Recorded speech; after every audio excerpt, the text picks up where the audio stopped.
Hi, welcome back to the Language for Wellness channel. We are worthy of love and joy. I still can't get over how much the whole fake commute idea changed my evenings. After logging off, having that 10 minutes just to myself felt like a real reset, even though I wasn't actually going anywhere. I tried it too. Just sitting on my balcony, tea in hand, no phone buzzing. It's strange how a tiny ritual like that tells your brain, work's done, you can breathe now. Speaking of breathing, let's talk about something that can really mess with our peace-negative emotions at work. I feel like everyone at some point gets hit with that wave of stress or frustration. Absolutely, and sometimes it sneaks up on you. One minute you're working away, the next you're replaying something a colleague said, or stressing over a looming deadline. It's a universal struggle.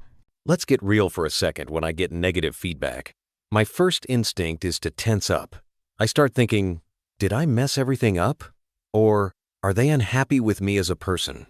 I totally get that. The physical response is wild too. My face gets warm, my heart speeds up. It's almost automatic. Our brains are wired to react quickly to criticism, even before we process what's actually being said. What's funny is, the first tip is so basic. Just pause and breathe. But I always forget it when I need it most. It sounds almost too easy, but honestly, those 3 deep breaths can stop you from saying something you'll regret. It gives you a small window to calm down and not get swept away by that first emotion. Exactly, and sometimes just saying, thanks for the feedback, let me think about it, buys you time. It's like putting up a little speed bump between your brain and your mouth. Once you've calmed down, it really helps to remind yourself. The criticism is about the work, not about you as a person. That mental shift changes everything. That's such a relief, honestly. If my boss points out mistakes in a report, it doesn't mean I'm a failure. It just means, hey, this report needs more attention, I can work with that. Yeah, it's way easier to improve a report than to fix your whole personality, right? Keeping that boundary in your mind makes feedback less of a personal attack. That actually reminds me how powerful the phrase, don't take it personally is. It's simple, but it takes practice to really live it. For sure, it's almost like building a muscle. Every time you remind yourself this isn't about me as a person, it gets a little easier to stay open to feedback instead of shutting down. Sometimes I get so caught up in the sting, I forget I can actually ask questions to understand the feedback better. That shifts my brain from defense to curiosity. Exactly. Throwing out a question like, could you show me which part needs work? Not only gives you clarity, but shows you're willing to grow. Plus, half the time, it turns out to be a tiny misunderstanding. That's a great point. It takes the mystery out of criticism, and suddenly it's something you and your boss can tackle together instead of you alone. Shifting gears, what about days when your negative feelings aren't from anyone else, but just from being totally overwhelmed? Oh, that happens to me more than I'd like to admit. Sometimes it's just the mountain of tasks, or feeling lost with new software. The pressure just builds up inside. Here's something that surprised me. A simple trick is to literally name your emotion.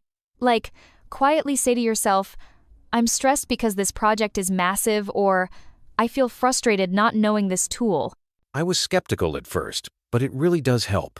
Naming what you're feeling makes it concrete, like turning on the light instead of fumbling in the dark. Suddenly, you know what you're dealing with. Once you know what that feeling is, it's easier to take a tiny action, like breaking a huge project into baby steps, or just asking one person for help. That's empowering, isn't it? It's not about tackling everything at once. Even just sending a quick email or ticking off one small task can make a mountain feel more like a series of little hills.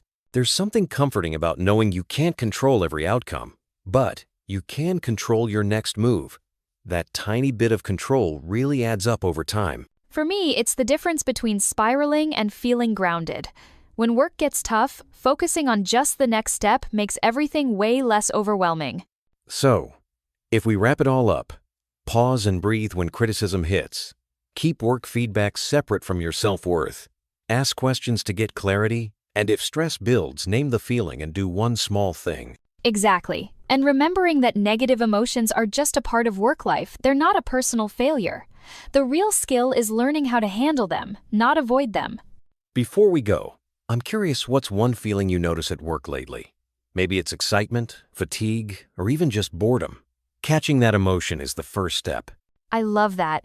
Just noticing and naming your mood can really shift your whole day. And next week, we'll explore another big mood booster, getting a good night's sleep. Can't wait for that one.